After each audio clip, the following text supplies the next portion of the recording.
Good morning बच्चों। आज हमें जो टॉपिक पढ़ेंगे इकोसिस्टम के अंदर में, इस इकोसिस्टम के अंदर में जो टॉपिक का नाम होगा, ये टॉपिक का नाम हो जाएगा हमारा, इस टॉपिक के नाम होगा लेक्चर नंबर, इसमें से आ जाएगा 5, लेक्चर नंबर 5, यानी 5 नंबर लेक्चर के अंदर में हम पढ़ेंगे। हमारा टॉपिक का नाम है food chain and food web. ज्यादा नहीं पढ़ेंगे, food chain and food web. बेटा ये जो food chain and food web हम पढ़ेंगे तो हमारे पास है जो इकोसिस्टम के अंदर में एनर्जी फ्लो होता है, ओनली एंड ओनली इकोसिस्टम में energy flow occur through food chain and food waves. Also energy flow occur in A ecological pyramid. तो पिरामिड बात अलग से पढ़ेंगे, वो इंपॉर्टेंट टॉपिक है। फूड चेन क्या होता है बेटे ना, food chain and food web के जरिए में इकोसिस्टम के अंदर में एनर्जी फ्लो होता है। तो कैसे होता है एनर्जी फ्लो, उस बात को हमें देखेंगे। कैसे होता है एनर्जी फ्लो, हम सबसे पहले फूड चेन के बारे में पढ़ेंगे। हमें सबसे पहले हमें क्या करेंगे कि फूड चेन का डेफिनेशन मैं इधर से दे रहा हूं, सुनो। एनी टाइप ऑफ इकोसिस्टम के अंदर में, इकोसिस्टम कोई सा भी हो, इकोसिस्टम एक्वाटिक भी हो, इकोसिस्टम आपके ग्रासलैंड हो, इकोसिस्टम फॉरेस्ट हो, मैंने डिफरेंट काइंड ऑफ इकोसिस्टम से पढ़ाया था, वो आप जरूर देख लीजिएगा। मेरा पहला क्लासिफिकेशन ऑफ इकोसिस्टम जो है, तो इकोसिस्टम जो हमें देखेंगे food chain and food web, food chain and food web देखेंगे तो व्हाट इज फूड चेन ना। फूड चेन के अंदर में मान लीजिए मैं आपको एक चीजें दिखाता हूँ। इसके अंदर में मैं सबसे पहले यहाँ पर कहना चाहता हूँ कि ये होता है प्रोड्यूसर, ये होता है प्रोड्यूसर ग्रासेस होते हैं प्रोड्यूसर्स, ये होता है कंज्यूमर्स, ये होता है कंज्यूमर्स। इस तरीका से ये होता है। लेकिन मैं इसको ना दोबारा बता देता हूँ कि मैंने सपोज कह दिया कि इसको बोल दिया ग्रास, इसको बोल दिया ग्रास, फिर बोल दिया ग्रास हॉपर, फिर बोल दूंगा स्नेक। ग्रास हॉपर को खाएगा फ्रॉग, कर देता हूँ। ग्रास हॉपर को खाएगा फ्रॉग, फ्रॉग को खाएगा स्नेक, स्नेक को खाएगा ईगल, स्नेक को खाएगा ईगल।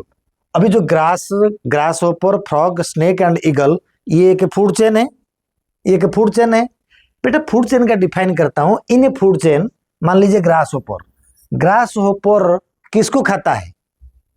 ग्रास हॉपर खाता है ग्रास को, ग्रास हॉपर खाता है ग्रास को, तो ग्रास हॉपर को भी कोई और खाता है, ग्रास हॉपर को भी कोई और खाता है। It is a feeding relationship, यानी in an ecosystem one eats and absorbing eaten by other. ये डेफिनेशन जो है यूजिन पी ओडोम ने दिया था, जो फादर ऑफ इकोसिस्टम है। क्या? In an ecosystem one eats and absorbing eaten by other. खुद को भी कोई और खाता है एंड खुद किसी और को खाता है, यही है definition. One eats and absorbing eaten by others, ये होता है फूड चेन का मतलब। अच्छा, फूड चेन हजार होता है, लाखों होते हैं फूड चेन से। एंड क्या होता है फूड चेन के अंदर में ना, फूड चेन के अंदर में एनर्जी फ्लो होता है। इन्हें 10% लॉ, 10% लॉ ऑफ एनर्जी में जो होता है इकोसिस्टम के अंदर में एनर्जी फ्लो चलता है। 10% एनर्जी फ्लो, यानी अगर 100 एनर्जी इसके पास से सिंथेसिस हुआ, इधर जाएगा 10, इधर जाएगा 10, तो फिर इधर जो 10 था इधर जाएगा 1, इधर जाएगा 0.1। तो इस तरीका से एनर्जी फ्लो होता है इकोसिस्टम के अंदर में। ये हमको समझना पड़ता है, जिसका हमें रेमंड लैंडमैन ने, एक साइंटिस्ट है, मैंने पिछले लेक्चर में अभी कराया था 10 मिनट पहले। तो वही जो होगा, रेमंड लैंडमैन 1942 में बोला था कि energy flow in an ecosystem is never retrieve to back and it flows in a linear fashion as a 10% law. तो ये जो कंसेप्ट हमें देखते हैं 10% लॉ के हिसाब से, तो यानी खाली एक नहीं है। देखिए हमारा इकोसिस्टम के अंदर में खाली देखो, मान लीजिए मैंने कह दिया इसमें से ग्रास, फिर कह दिया ग्रास हॉपर, फिर बोल दिया फ्रॉग, फिर बोल दिया स्नेक है, फिर बोल दिया स्नेक है, फिर बोल दिया ईगल। तो ये एक इकोसिस्टम है, राइट। अगर इकोसिस्टम ऐसे है, मैंने बोला कि ये एक फूड चेन है, लेकिन एक इकोसिस्टम के अंदर में more than one kind of food chain अगर चलता है तो उसको हमें बोलेंगे फूड वेब। कैसे फूड वेब बोलेंगे, हमें इस बात को थोड़ा मेंशन करते हैं कि फूड वेब कैसे चलेगा। देख लो, ये मान लो इकोसिस्टम है, ग्रास लैंड इकोसिस्टम में ग्रास को ग्रास होपर खाया, फ्रॉग खाया, स्नेक खाया, ईगल खाया। ठीक है, अगर मैं थोड़ा सा इसको और बेहतर तरीका से बताऊं तो ग्रास को और कौन खाएगा, ग्रास को भी डियर खाएगा, डियर को लायन खाएगा, ग्रास को रैबिट खाएगा, ग्रास को रैबिट खाएगा, रैबिट को भी लायन खाएगा, रैबिट को भी टाइगर खाएगा, रैबिट को डायरेक्टली ईगल खाएगा, रैबिट को ईगल खाएगा, यानी डियर को भी टाइगर खाएगा, राइट।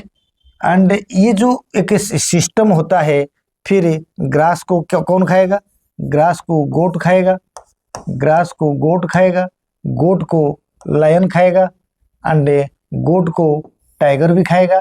तो इकोसिस्टम के अंदर में, एक ग्रासलैंड इकोसिस्टम के अंदर में जो large number of food chain एक साथ चलता है, एंड हर फूड चेन कहीं ना कहीं दूसरे फूड चेन में किसी ना किसी ट्रॉफिक लेवल से जुड़ जाता है फूड के लिए।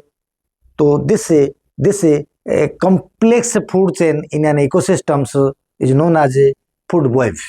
This process is called food web. यही होता है फूड वेब, इसको बोलते हैं फूड वेब। मैनी इकोसिस्टम चलता है, एंड ये जो फूड वेब जो होता है ये एक्चुअली नेचर में चलता है। नेचर में फूड चेन एग्जैक्टली चलता नहीं है। ऐसा नहीं है कि इसी फूड चेन में यही है, इसको कोई और नहीं खाएगा, ऐसा बिल्कुल नहीं है। Food chain is hypothetical, but food web is really and practical होता है। जो भी फॉरेस्ट में इकोसिस्टम होता है, सारे इकोसिस्टम इसी कैटेगरी में चलता है, यानी फूड वेब में काम चलता है नेचर में। ठीक है, क्योंकि रिसोर्सेस लिमिटेड होते हैं, एक रिसोर्सेस को मैनी ऑर्गेनिज्म से खाने लग जाते हैं। समझ आ गया। अगर हमें देखेंगे हमारे इकोसिस्टम के अंदर में, और एक छोटी बात करूंगा, एक किसी भी फूड चेन में जितना फूड चेन शॉर्टर होगा उतनी एनर्जी अवेलेबल होगा फूड चेन के लिए। कैसे, मैंने दोबारा इसमें से देख लेता हूं कैसे अवेलेबल होगा। मान लीजिए मैंने इसमें से कहता हूं कि एक होता है ग्रास होता है ग्रास हॉपर, फिर होता है मान लीजिए फ्रॉग, फिर होता है इसमें से स्नेक, राइट। और स्नेक के पास मैं बोलता हूं सपोज ईगल। दूसरे में मैंने इधर से बोल दिया कि एक वही इकोसिस्टम में सेम में ग्रास को खाया डियर को खा लिया टाइगर। अब देखो, ये वाला इकोसिस्टम छोटा है, ये वाला इकोसिस्टम बड़ा है। तो जितना बड़ा इकोसिस्टम, अगर मैं ईगल को बोलूंगा एंड टाइगर को बोलूंगा, तो टाइगर के पास मैक्सिमम एनर्जी होगा इन कंपैरिजन टू ईगल। इसका मतलब shorter the food chain greater the availability of energy, shorter the food chain greater the availability of energy. इसका मतलब यही है कि अगर हम करेंगे 10 ग्राम मीट, आपने 10 ग्राम मीट खाया एंड 10 ग्राम दाल खाया, दाल मतलब पल्सेस, तो ज्यादा एनर्जी दाल से मिलेगा एंड 10 ग्राम मीट से कम एनर्जी मिलेगा। मैक्सिमम एनर्जी दाल से मिलेगा आपको।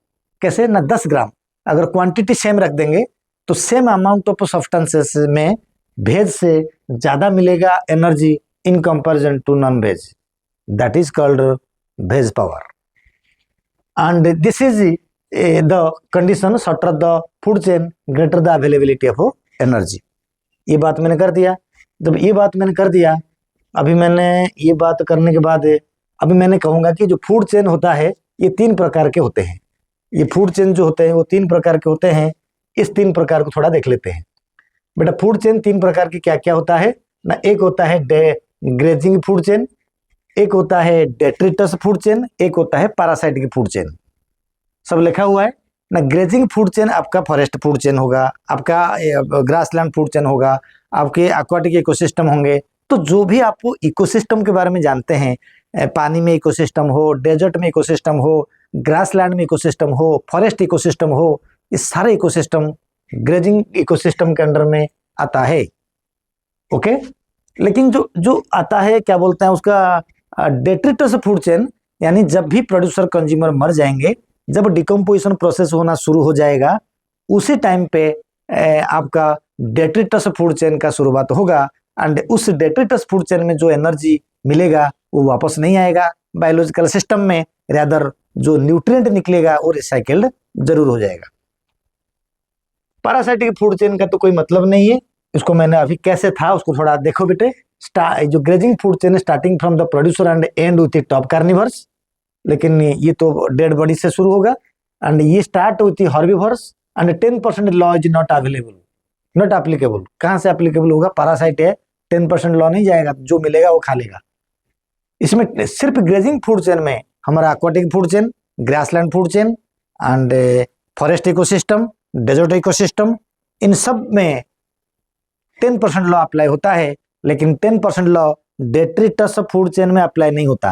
बेटा डेट्रिटस में मैंने अभी पढ़ाया था, साप्रोट्रोप्स के पास है, ये last step of energy destination, यानी वहां से एनर्जी बिखर जाएगा, यानी एटमॉस्फेयर में चला जाएगा। नहीं, वहां से एनर्जी एटमॉस्फेयर में चला जाएगा, स्प्रेड हो जाएगा, सेकेंड लॉ एप्लीकेबल हो जाएगा, लेकिन वापस नहीं आएगा। इसलिए साप्रोट्रोप के पास है एनर्जी का फ्लो होना डेस्टिनेशन है, लास्ट है। जो 10% लॉ ऑब्जर्व होगा नहीं, वहां से आगे कोई जाएगा नहीं, आगे किसी ट्रॉपिक लेवल को चलता नहीं, that's why 10% law is not observe. Okay, उधर भी नहीं होता।